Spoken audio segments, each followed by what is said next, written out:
A new set has released, and I'm going to try to make a set again. So here is the Let's Make a Set for Phyrexia All Will Be One. How does this game work? Well, I open a set booster box, a collector booster box, and I open a stat booster box.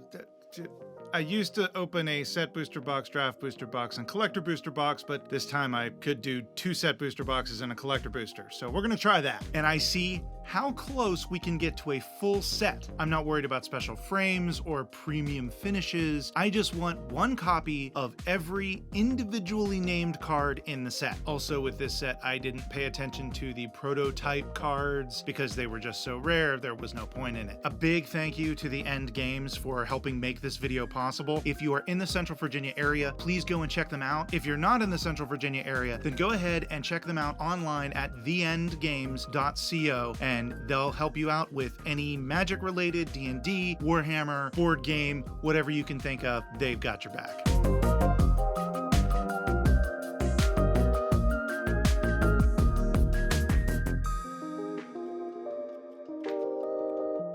For those of you who are new here, the stuff down there in that corner is self-explanatory. It's basically just a running tally of how many cards I have of each rarity. But that right there is what I call the backup plan. This is a running tally of how much it would cost to purchase every card in the set, and the prices I used were for the basic frame versions of each card. If we can't make a full set, I want to see how close we can get that number to 0. Oh, one last thing. These are the 5 most expensive cards in the set. If all else fails, if I get all 5 of these, I'm gonna be happy.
Okay, this is interesting. We are still looking for a churning reservoir as an uncommon, and the common is Terramorphic Expanse. We haven't seen one of those yet. Let's see what the collector box does for us.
looking for a Churning Reservoir and a Terramorphic Expanse. And we still need to get Sword of Forge and Frontier, as well as Phyrexian Obliterator from the high dollar cards. We've gotten the other 3.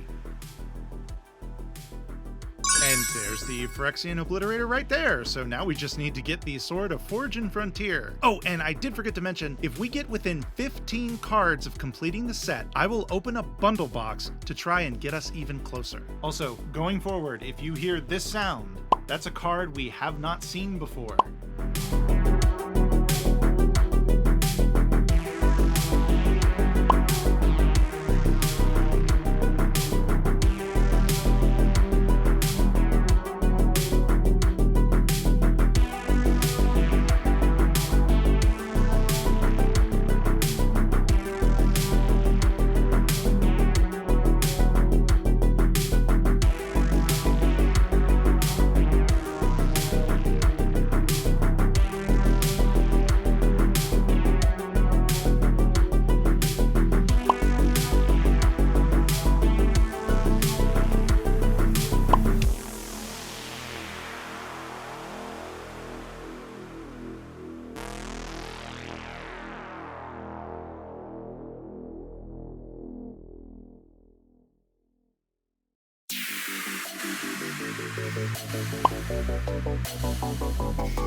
I am at a complete loss. We got within 16 cards of completing the set, and one of those cards was Terramorphic Expanse, a common. I don't know how that happens. I mean, I do. I know it's part of statistics, but come on. It's unlikely. But there's one thing I want to point out. Let's take a look at that dollar amount of how much it would cost to purchase those 16 cards. $105.21. And I would also like to point out that the only high dollar rare that we didn't pull of the top 5 was Sword of Forge and Frontier. We pulled the other 4, and the other 16 cards still would cost $105.21. That's $7 per card, and I'm not including the Terramorphic Expanse in that calculation because it's worth 20 cents. Join me next time when I try to make a set with March of the Machine in March or whenever that set comes out, April, I think. And another big thanks to the End Games for making this video possible. I wouldn't have been able to do it without them. If you're in Central Virginia, check them out. If you're not in Central Virginia, check them out online, theendgames.co. Thank you so much. Check out my TikTok, Twitter, Patreon, probably gonna be on Instagram soon, but I've got a weird thing going on with the naming. I'm gonna get that fixed, and y'all have a wonderful day. This show is part of the CIP network,